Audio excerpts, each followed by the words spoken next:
team building, and customer centricity space for both corporate and academic organizations.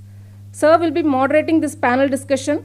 Thank you, sir, for leading this important dialogue. Let's welcome him with a big round of applause. Next, I am delighted to welcome our distinguished panel members.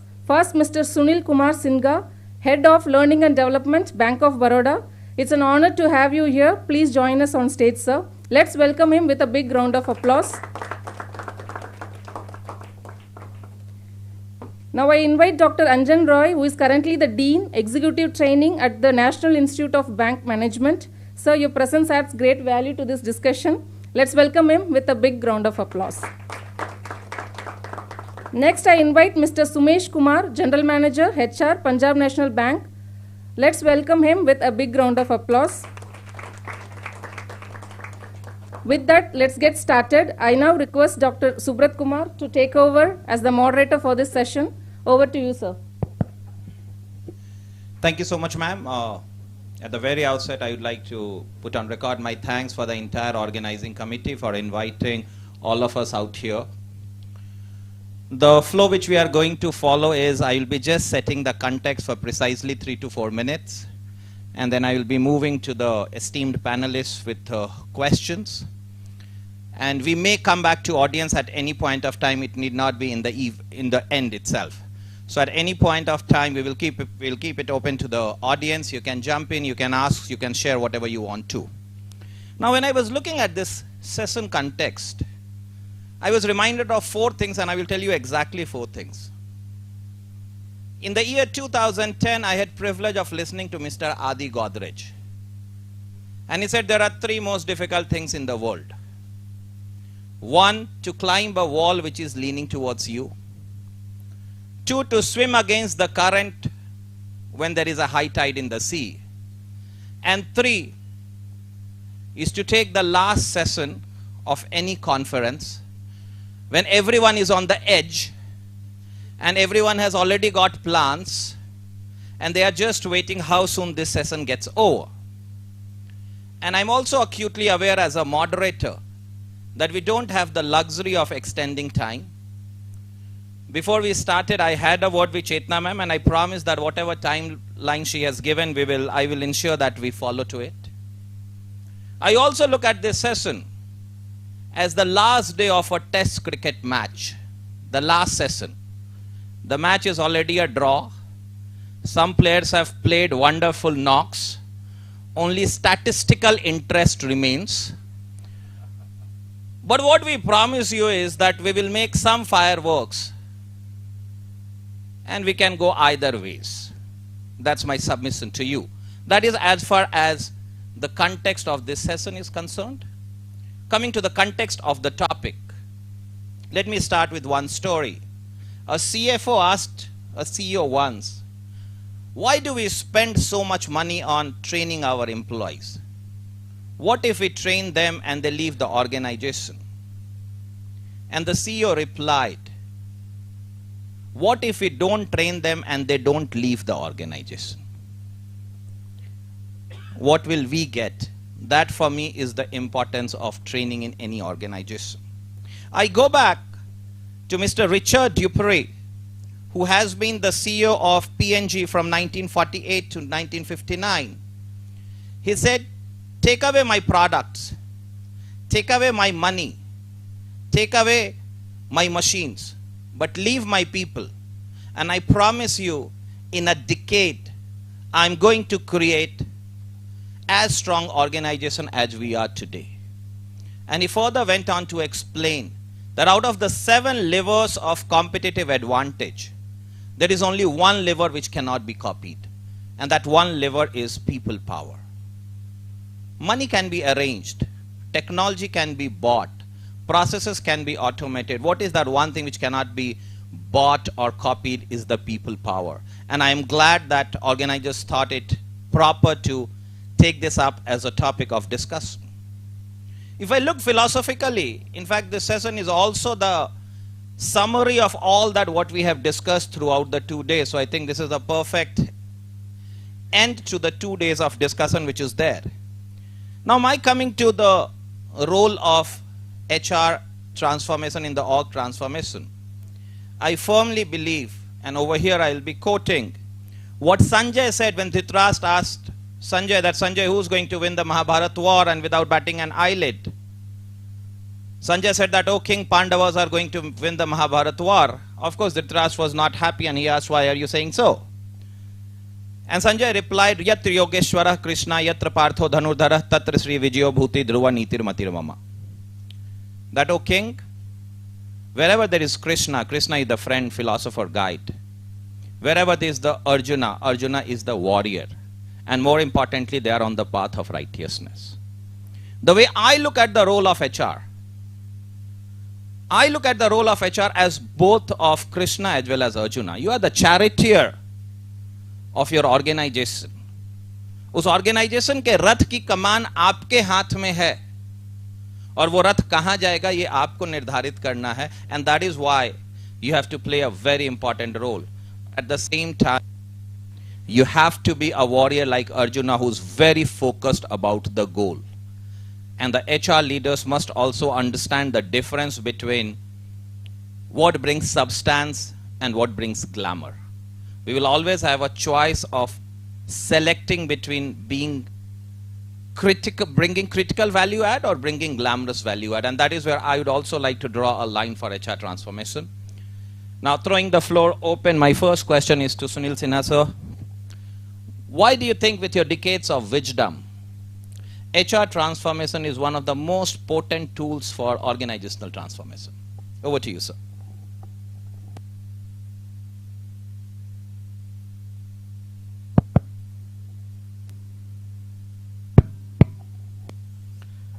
Thank you, Subrat. I think it is a fabulous question, and I would say the way you started, and I think you concluded also the panel discussion itself. But nonetheless, I'll give my perspective, because lately, if you see, when we joined the bank, or when most of the people would have joined the bank, and how the things have changed over the period, I'll giving my experiential perspective in terms of how the HR is coming inside the circle and becoming the center stage. And no wonder we are having the topic itself as a matter of discussion. And as we have been seeing it for the last 2 days, how every time this capacity building is coming up at the forefront from various corners. Even if we discuss the technology, even if we discuss the AI, ML, Gen AI, we are coming to a point that ultimately it is the human values, the culture which you are bringing up, what kind of agility you are having in the organization, that is going to pay you off. In the time of instant gratification, what employees are looking for, we have to be mindful. The organizations, the banking sectors are actually required to work like FMCG company. And not only the customers, but also the internal customers, what they are looking for. If that kind of agility we are bringing in, that is the winning point. And that is why this culture, adjustment, shiftment, you can say the kind of involvement of the leadership, as Professor Chandrasekhar Sripada was rightly telling, that it is more so of survival imperative. So that fits exactly here. And it starts from the leadership. If I can give my example, insofar as Bank of Baroda is concerned, whatever the type of meeting or the discussion we have, the top leadership starts with L&D, starts with capacity building. He quotes, he mentions that what is happening in the organization and what is required to happen, so that the top-down messaging as well as the bottom-up approach in terms of what is required for our employees and involving them, addressing their issues. Say for example, if we have the AI chatbot we launched very recently for the employees, Gyan Sahay. So this kind of instant gratification where I'm talking about, it is that agility we are bringing in the system. So it is more of collaborative, what we had been discussing, and it is beyond any doubt that why it should not be at the center stage. It is always about providing all those enablers, what we are looking at, what kind of trust building size we are having, what kind of transparency we are having, what kind of delegation we are making in the organization, whether the employees are able to speak up, leaders are really allowing those window, and it is coming from top to down. So this is, in this perspective, I would say that it is more to that how to build it, how to make it more important. I would like to add to this so that it is really becoming a continuous process and we stay relevant. Look at the customer size, average age of the customer and average age of the employees, average age of the population of the country. There is a big gap. Are we really conscious of it? We need to redefine probably many of the theories which we have been able to build up over the period. I think these are the things which all the organizations are looking at very seriously, and that is why people are becoming at the center stage, and that is why we are having this kind of conglomeration, I would say, one of its kind, and it is going to be repeated more frequently. And how we are going to build up from this is what are the takeaways we are going to have, that would be really beneficial for all of us collectively. I think I would be able to summarize. Yeah. Thank you so much, sir. In fact, it's very heartening to hear the involvement of top management, because I was a part of a discussion many years ago when the then Maruti CHRO had a big problem, and the theme of conference was being discussed something around as being as HR as business partner. He said, have you ever seen that marketing people go and say marketing as business partner or finance as business partner? Why do HR people go with a begging bowl and say that, HR as a business partner, please accept it? From that conversation to listening to you today, sir, when the top leadership is involved, it's really heartening to see that we have come a long way. Before I come to Anjan sir, Sumesh sir, my next question is for you. Sumesh sir, how do you ensure that the HR transformation initiatives are aligned to the organizational goals and vision? Thank you, Subra. It's an excellent question. And why I'm smiling that 2 years back when I returned from my stint of 3 years as CEO abroad, and before that I worked mostly in credit-oriented branches, and I headed LCB also, large corporate branch. So my ED asked me you have to sit in HR. So I asked the same question, sir, I am from different set of background. Why you are putting me HR? When I joined there, then we started some transformation work. Then I realized at that time, Pawan was my partner at that time when we started our transformation. We are still doing that side by side. Then I realized that no transformation can take place without involving HR. Any type of transformation bank is doing, and I have seen in my organization, here everybody must have seen in their life cycle of any one organization or multiple organization. No organization can grow, or any project cannot be successful without involving HR. The problem is that sometimes earlier in our organization also we were not taking HR into confidence, because obviously HR is not very, we don't see HR in a black and white perspective. So that was the reason. So we started that, we are doing it like business. Now the most important thing, we have to grow the business.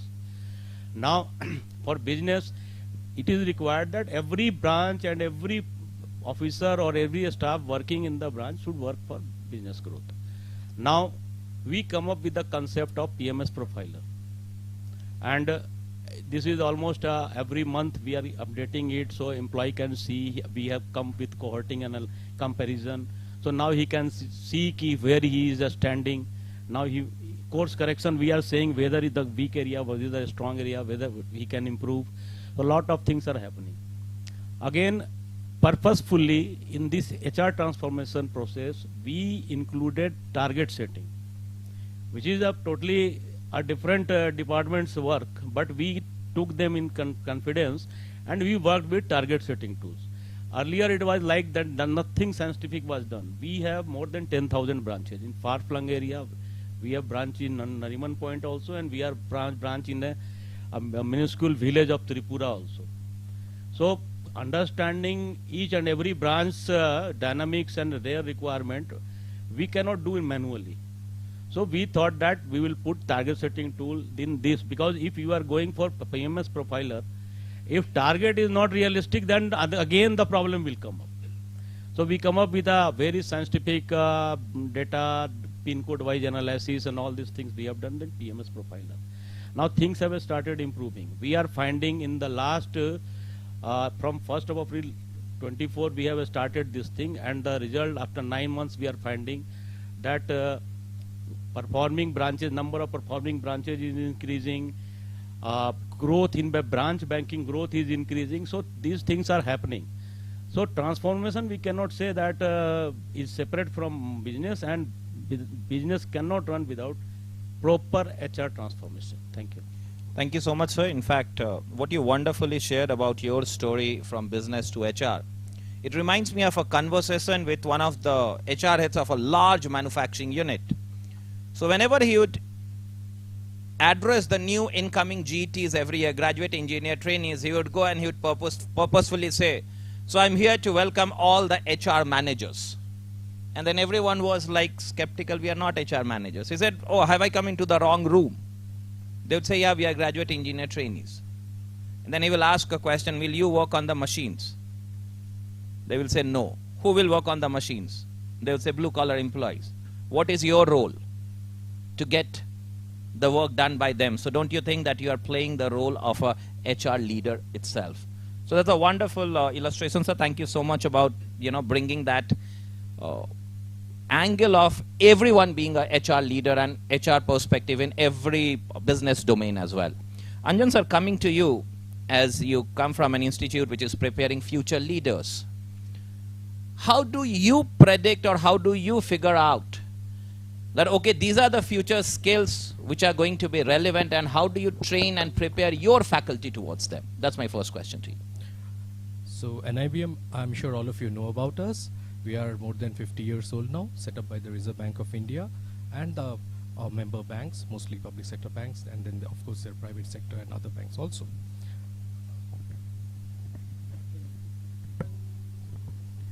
And so we have what we are basically, we have a campus. We have the core thing. What we have is faculty. So that is what we have.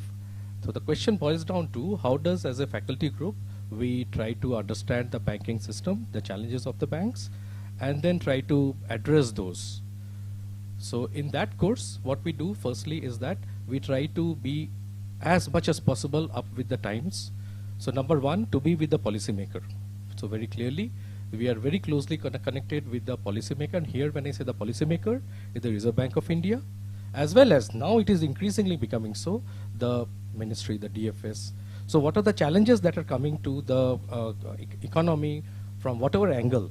So from the regulatory angle, macro angle, whatever challenges. So that is, we want to be abreast of that. We want to be ahead of that one. So that's point number one. Point number two, how do we address those challenges? We address those challenges by investing on our faculty resource. So currently we have 30 faculty, and of those 30 faculty, you'll be very surprised to know, all of them are doctorates, and there are 50% of them, they are women. So we have got a group of faculty who are very highly educated, with lot of opinion, with lot of voice in them, and it is they who we encourage them to understand the industry well and think about how to respond to it. So we have got a variety of interfaces with the industry. So how do we really connect with the various, as I said, the stakeholders? So for example, one of the biggest stakeholders that we have currently have is the academic circuit itself. So we want to be at the cutting edge in terms of the knowledge creation that we are doing, the research that we are doing. So we are getting connected with, let's say, as much as possible, the best universities, the colleges, both India and abroad. Every month we have got 2 seminars. There is one seminar in which outsider comes to the institute to talk about what's happening in terms of research and other things. It could be a banker, it could be a faculty, it could be anyone in any domain. So we are banker, we invite people from sociology, we invite people from any walk of life to come to us to tell us what is happening in that particular area, in sciences. And the other thing is that our own faculty, every month they give one presentation based upon what new research we are conceptualizing, where we are, and so on and so forth. So that is the point number one that we're doing. So we are trying to be very close to the industry as much as possible. We try to detect what is the new challenges in terms of the skill building that the industry would need. Now, here the way we look at challenges, we are a bit more traditional than you would think, in that sense that our contribution with the kind of profile of faculty that we have got. What is our contribution? Could it be extremely light on the front-end skill levels? Or could it be more like thoughtful decision making? So maybe at that mid-level, so when I look into the entire organization, top, middle, and the operation level, so we have great amount of output that we create, which is more fitting for the top and middle level.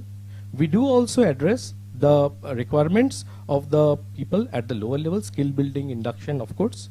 But we try to bring in those modules wherein the new concerns, the new issues that are emerging in the bank. For example, if we say today, operational resilience, if we talk of the expected credit loss, and likewise, green finance. So likewise, what are those areas which are currently becoming and going to be of challenge? We try to catch them up.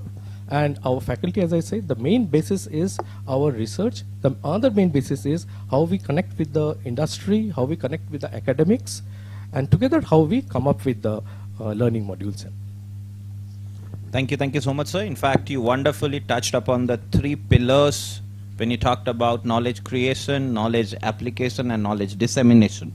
If I have to put, some words to what you shared, and these are essentially the 3 key pillars for any institution which is in the people development business. Now, just changing the gears now, I coincidentally come from a very interesting company where 85% of my employees are all Gen Z. But I know that all these 3 veterans, they have to deal with a multi-generational workforce. And this is a question we have found that most of the organizations are dealing with. And therefore, this question is common to all the 3 panel members, and we can go in any order. How do you ensure effectiveness of your programs across multi-generational workforce? And what are some of the unique initiatives you have taken which can be a role model for everyone out here to learn? Over to you, sir. Yeah, thank you. But before that, I'll just buy 1 minute from you. Since the class is little passive, so I would like to invoke some kind of interest that can we have the topic empowering HR is equal to transforming banking. I think somewhere we are still underestimating ourselves in terms of the potential that we have, and we are still considering as a partner whether HR itself is a business. Let us keep ourselves this connotation very strongly. Unless and until we ourselves recognize HR as a business, it will be difficult for the group as a whole that how it can be. So that is what I wanted to add, not as a partner but as a business. That is one thing. Now coming to the question that you have asked, like this is universal problem, rightly said, and as I mentioned initially, like it is always going back to the drawing board, asking the customers means the employees, how the market is behaving, what kind of role they are having. So different types of people. For example, we are having for the young generation, because they want all the employees on the fingertips, we have the chatbot, which is Gen AI based, and that is one of its kind in the industry, so far as public sector bank is concerned. We have for the people who are little, in the age like 30s, or we can say early 40s, the kind of environment which we are creating in terms of the engagement, what kind of encouragement we are having at the workplace as well as, in the classroom scenario, that is very important. What kind of stimulus we are having for the self-paced learning, for example. Instead of de-incentivizing, how can we incentivize for the purpose of self-paced learning? There we have been working. Also, we need to look at the entire course content, design, delivery. What Professor Roy was mentioning, that in terms of the research and methodology that we are adopting, that is going to help us in terms of defining the entire course methodology, the delivery methodology, because now we are completely removing the PPT. We are coming to case-based discussion, and the cases are being sent to the participants in advance, not in all the centers, but certainly at the Apex Academy, where that is our head of all the journal academies. So this is how we are trying to formulate, trying to evolve in terms of actually creating a kind of thirst and hunger, and that is how the things are really shaping up, and this is how we are measuring also in terms of reduction in the customer complaint, how the audit issues are getting reduced, how the employees are feeling empowered in terms of taking decisions. So these are the various measures we have adopted in terms of understanding their, relatability with the various courses which we have been undertaking. Thank you, sir. The problem of moderating such an esteemed panel is they preempt you. I had actually written somewhere that was going to be my next statement, that do you consider that HR is actually like a Hanuman who does not know its actual power, and someone has to tell, hey Hanuman, tum samudra lang sakte ho, that is when they do. But you already preempted what I was about to ask. Next question, sir. Any one of you can go ahead next, sir, please. Okay. So now we, in the last 32 years of my career, I am finding that there is a paradigm shift in the mix of employees. So every passing months in our organization, we are finding that average age of employees declining, and it's a very steep decline is happening because in 90s we recruited a lot of people at that time, before 2000, because 2000 golden handshake take place. After that time recruitment was a little bit in a slower pace. So now the early 90s who have joined, or late 80s, now people are retiring. And in the 2000 onward, after I think some 2003-4, we realized that we need younger generation, so lot of recruitment took place. So now it's a heavy mix of employees we are having. I will tell you my experience. When I joined bank and I worked almost 14-15 years, when I became branch head also, I was the baby of the team. I was the youngest person in the branch.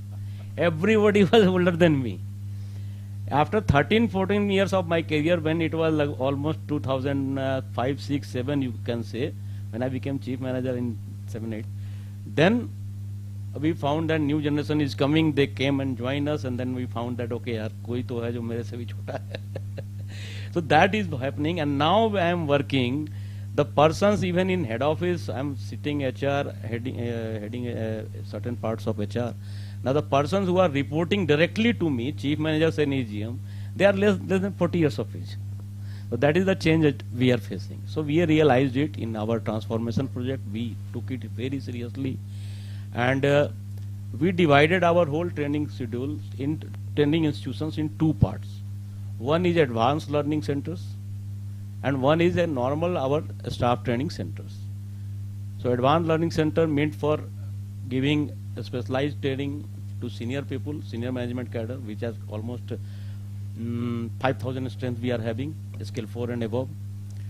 And for them, we are having a different courses, different design, different things, and even different set of staff also within that same training center. And the rest of the people, obviously they are younger generation, so we are coming up with a different course of this thing. So one, we are meeting such is this challenge we are meeting like that.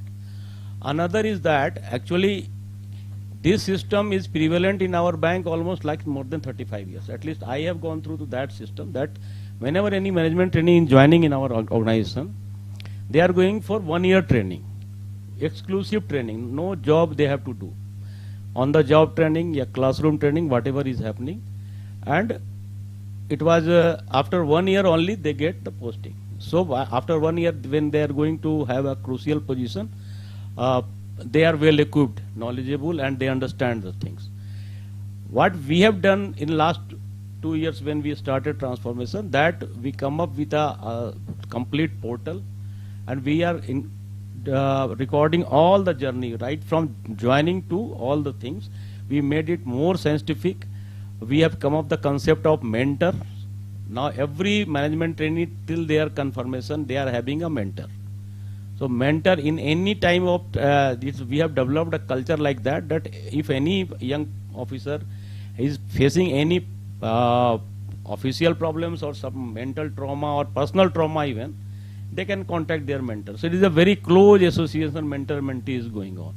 So this way we are doing. Then another things for this 5,000 team, older generation people who are senior position, they are not older exactly. Like a scale 4 people are of 30, 32, 33 years of age. So for them we are coming up a very intensive leadership programs. We have completed for 1,000 people for scale 5 and above. Then for a scale 4, we developed 6 trainers inside our organization, certified trainers. Now they are giving them training for behavioral concepts. So that I think coming 6 months or 8 months, we will completing that also. We are doing refresher courses also. So that way we are trying to cover all the things. Apart from this, in HR point of view, we are in the whole organization, we are having a mentor-mentee concept for women, particularly women employees. So every scale 3, up to scale 3 officers, they are having a mentor in scale 4 and 5 senior position. So by that way, we are keeping the progress and the assimilation of complete generation, 3, 4, 5, whatever you say, 5 generations is working. Now somebody was telling in the morning. So I think we are trying to assimilate them. Thank you. Thank you so much, sir. On a lighter note, if I may say, your generation is still better. And my heart goes out to people like me who belong to the 40s. We have a different dilemma. When we started our career, we were told, listen to the bosses. And when our time to become bosses come, we are told, listen to Gen Z, what they are saying. तो हमारी तो batting ही नहीं आई है पूरे match में. We have been just on the other side, but I totally hear you when you said that what have been the unique initiatives across different levels, and what was extremely heartening to know about the mentor-mentee concept and also the specific initiative for the women leaders which your organization has been taking.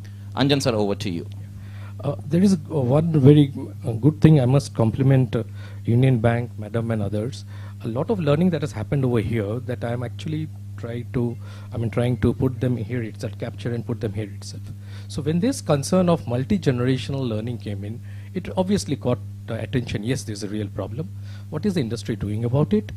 Now here's something that I would like to say a little bit theory and then how the practice look like. Now there is a concept called learning curve. Now this is a real concept. This is a bit of a highly studied and so on and so forth. It essentially means as we have pick up experience in whatever we are doing, our performance improves.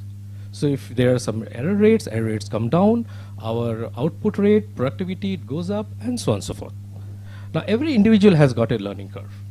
Now you can well imagine that I have a learning curve, you have a learning curve, everybody has a learning curve. So learning is possibly an individual characteristics. But then there was a discussion about organizational learning. That's a bit more, bit more foggy idea. How do a group of individuals display that learning curve? So when I think of the organization, I would like to come to a bit somewhere in the mid-range, team learning. How does a team learn? Now this is where I find that if we are able to get an idea as to the learning curve of the teams, for example now, we do lending. We have been doing lending for a very, very long period of time. And one of the things the learning curve tells us that we don't make the previous mistakes that we used to make earlier. But then when you see the performance of lending, it is not that way. It is always in terms of cycles. It's apparently that, do we learn, individuals learn, is that learning getting on to the team? Now this is where something which I find coming to the practice, some new practices that I'm able to see. Many banks, including some private sector banks, they are actually assigning this learning things to teams. So there is a functional team of, let's say, risk management, functional team of technology, functional team of businesses. So they are identifying those group of people who are supposed to learn together because they have to also perform together. Now, if we are able to take up learning beyond individual to a kind of a group-based learning, so that might give us some kind of what we say, early effectiveness, early performance effect of the learning that we are doing. And because now learning is shared between, in a recent, just about this week, we completed one program on a technology-based program, and one bank, they sent many people. The lowest denominator of the person was, he was a manager, and the highest was a AGM. So I could see the young people, they were more active and so on and so forth. But then, as we ended up second day, third day into the program, then gradually we found that the senior person, the AGM, he is coming and he is doing the batting. He is actually bringing up some more nuanced concept of functioning in that particular area. And then he is getting deeper inside it. So when we create a kind of a learning environment where the entire team is involved, my perception is that that is where we learn better, that is where we learn in a group, that is where our learning gets converted to performance. So this is where, and please look at it, all these three peoples, they are all in different age group. They are all of different generation. But then what is binding them together is the work that they are doing. So if this could be a kind of an connect that we can develop, maybe we can even better the performance of our learning systems. Thank you so much, sir. And as promised, I'm coming to the audience now. And I have a question for you. My question for you is, as per you people out here, what should be the ratio of virtual versus in-person interventions? Now, you are allowed to just speak a number. That's it. You have to say what is the ratio. You can say X is to Y. That is 80 is to 20, 90 is to 10. You need not justify that, it will vary from type of program to type of program. All those things taken into consideration. Just come up with one number before I throw this question to the experts out here. What, as per you, should be the ratio of in-person versus virtual interventions? The stage is all yours. Go ahead. 60-40. 80 in-person, 20 virtual, okay? 50-50. 50-50 ek, 50-50 do. Yeah, anyone else? Go ahead. 20 physical, 80 virtual. Go ahead. Anyone else? I think 70-30, okay. I would say the other way around, 25% physical and 75 virtual. 25-75. Anyone else? So last one is 25-75. 1. What do you feel it should be, sir? 25-75 2. 25-75 3. The best thing is I have absolute no answer to it. Now this is the role of the two experts out here who are leading big organizations. So over to you, your views. Good. I think if none of us are having the answer, how do you expect me to answer it? It is not a pure mathematics for that matter. Nonetheless, I mean, given the context, and I'll give you the live example, and that would be eye-opener for all of us. When the COVID set in, we in fact went back and we revised our L&D policy.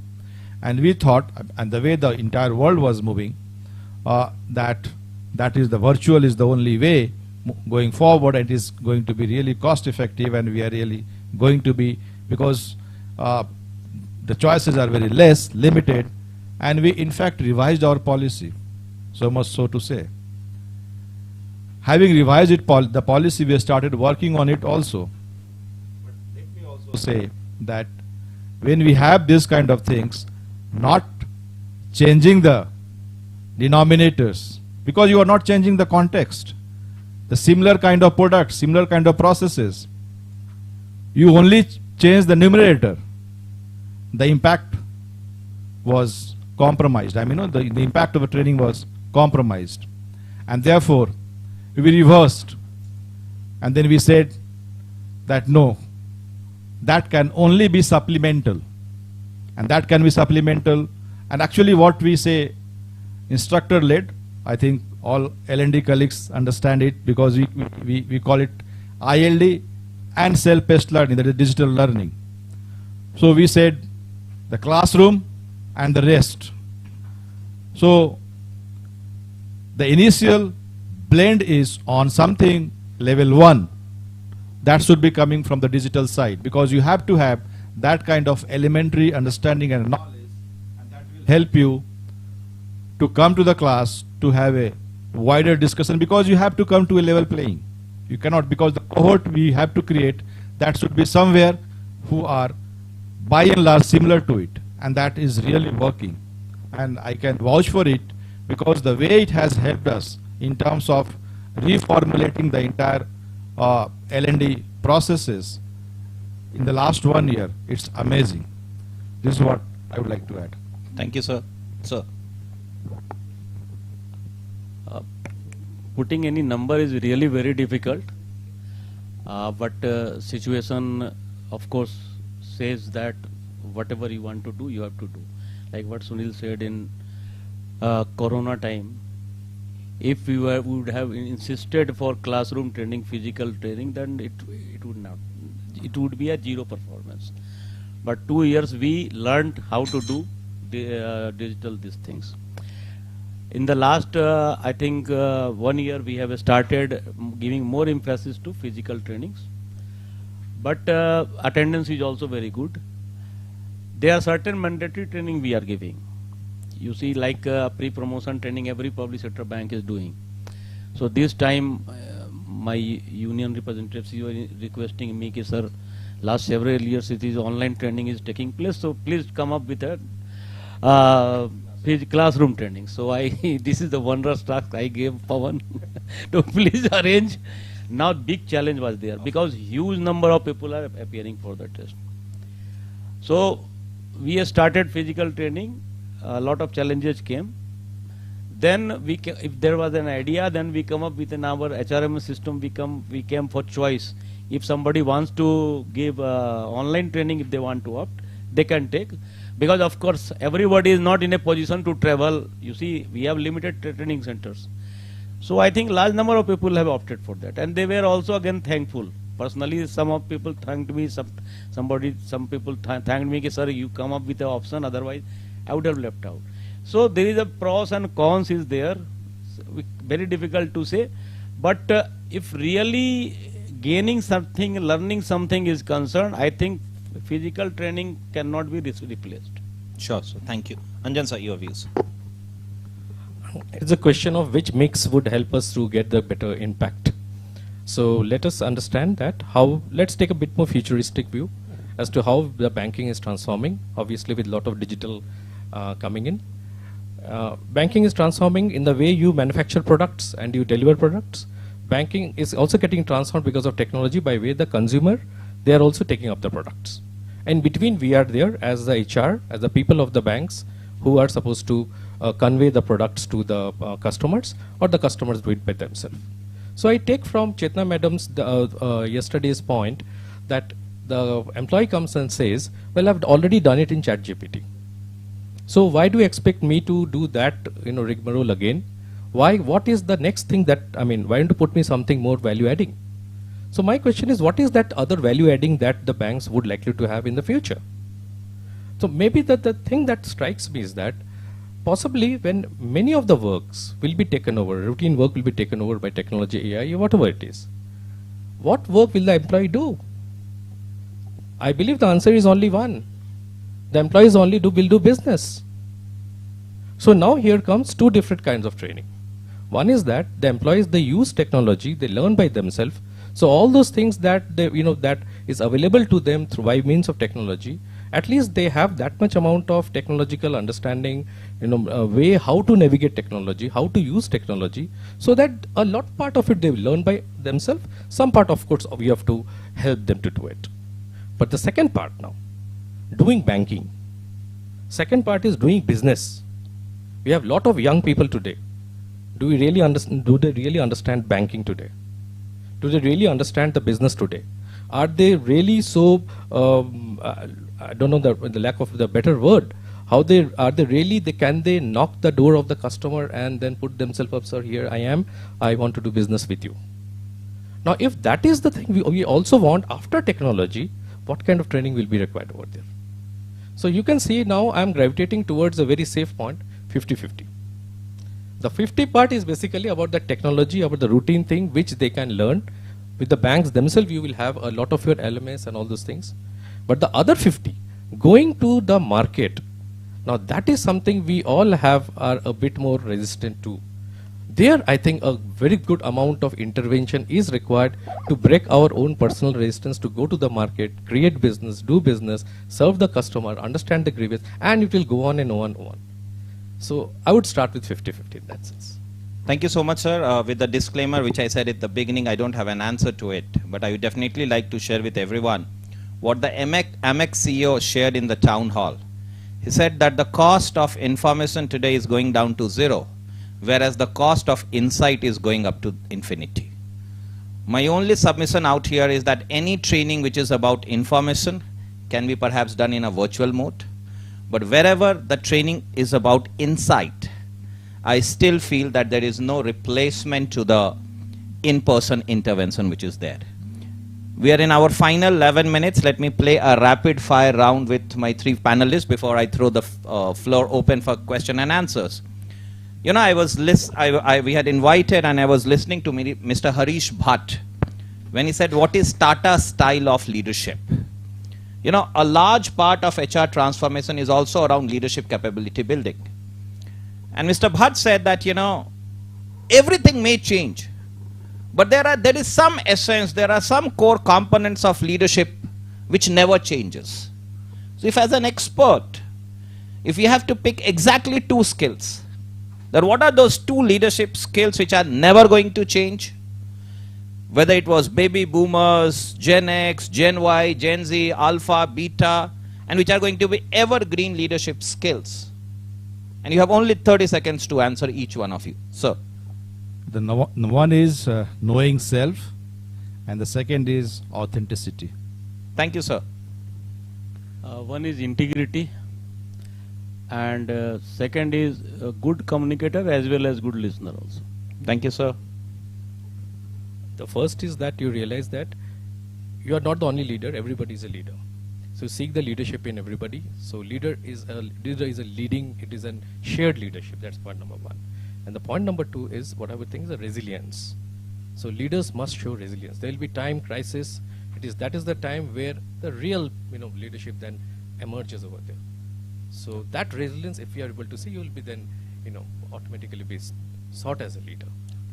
Thank you so much, sirs. Now the floor is open for any question and answer for next 9 minutes. I will take 1 minute to summarize. Any questions, anyone? Anything you want to ask?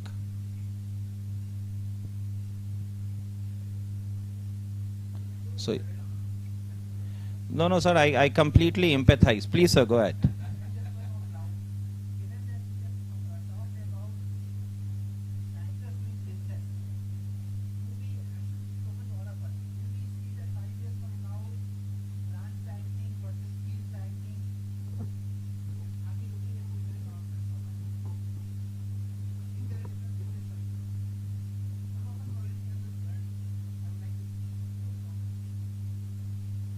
I'm an illiterate for this question. This must be for you. You see, again, the earlier question we were discussing, the same question is this one. We cannot say that branch banking will be replaced by virtual banking. There will be branch banking. There are certain important aspects of branch banking which cannot be replaced. At least as of now, we are not finding it. Apart from that, you have to see our target audience also. You see longevity is increasing.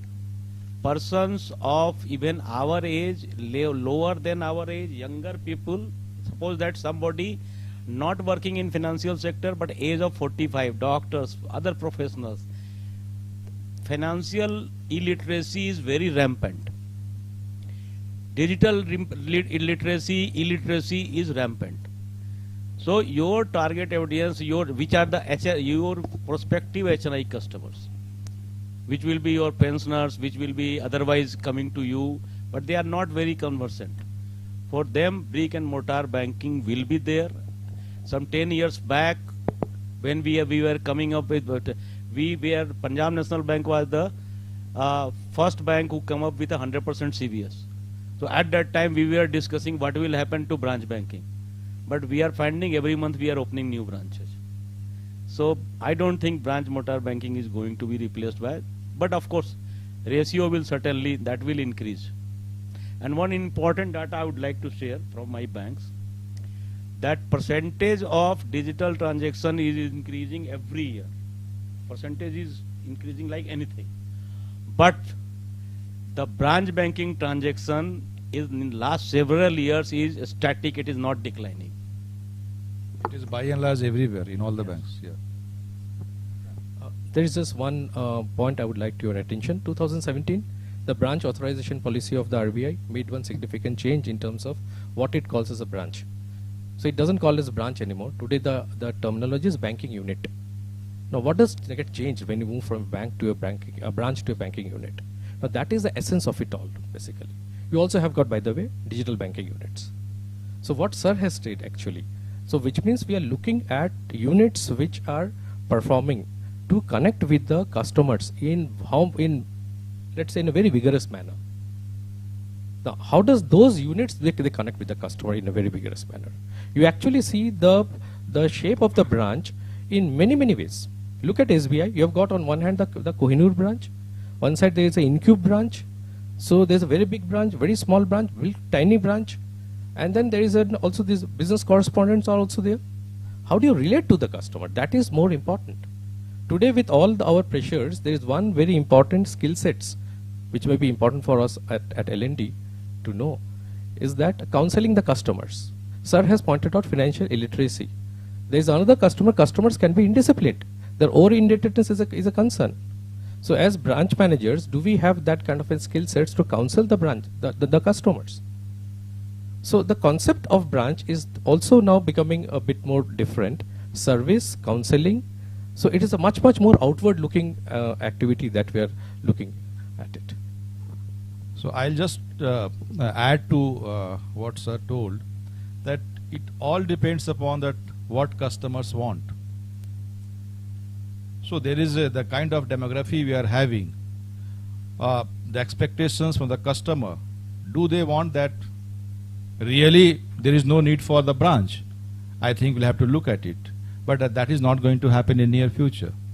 So the kind of diversity we are having in terms of the customers, I think that will be the kind of answers which we are looking for, that will be coming from them only, rather than deciding on our own. Because ultimately it is for the service, it is for the customers that we are all thriving for. Thank you so much, sir. It is 6:13, 2 more minutes to go. So I will just, summarize, and I have only 3 points to share. It was a wonderful panel discussion. Thank you, each one of you, for bringing such wonderful insights. If I have to add 3 points, my father often shares a story that in the 1990s, the professors across the country went on a strike because Rajiv Gandhi government had introduced computers. And they said that the computers are coming, all the professors will become jobless. Is that the scenario? The answer is no. My only submission is whenever any technology comes, there are always going to be rumor mongers. There are always going to be people who will be predicting the worst. I will still stick my neck out and I will say that no matter how much of AI and digital learning we are talking about, in the next 2 to 3 years, a new term is going to come up, and I'm making that bold prediction, and that new term will be bringing human back to human resources. When people will understand the limitations what machines can do. To summarize, the way I look at the importance of HR transformation, I look at all the HR leaders as the Trimurti. You have to be the creator, you have to be the nurturer, and you also have to be the destroyer ruthlessly of the redundant practices which are going on in your organization. And while you are doing that, a note of caution is, this is the time of Kumbh. People say this year has got some relation to the year in which Samudra Manthan was done. So my only submission to all the leaders out here is that if you break the silos, if you get the gods and demons both together, be also ready to take the poison in your throat, because that is the cost you will have to pay if you actually get to the driving seat. Thank you, everyone. It was wonderful being here with each one of you. Thank you so much for your patience and being a great listener. We extend our heartful